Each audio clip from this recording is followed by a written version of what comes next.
Well, on this Halloween, Potsdam's talked about connection to a famous scary movie, Nightmare on Elm Street. Its director, Wes Craven, taught at Clarkson University in Potsdam, where there is an Elm Street.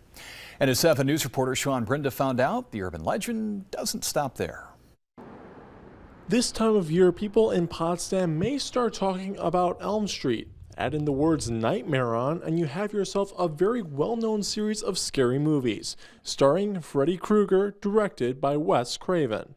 In the 1960s, Wes Craven, who is a famous director of horror films, he was going by Wesley Craven then, but he was a professor here in the Department of Humanities and Social Sciences. Teaching English at Clarkson University, Craven helped start a student film club. Legend has it, while shooting a short film at a house at 18 Elm Street, Craven was inspired to work in the film industry and later created A Nightmare on Elm Street. While the house that inspired A Nightmare on Elm Street is no longer standing, it has been replaced by the Potsdam Town Hall.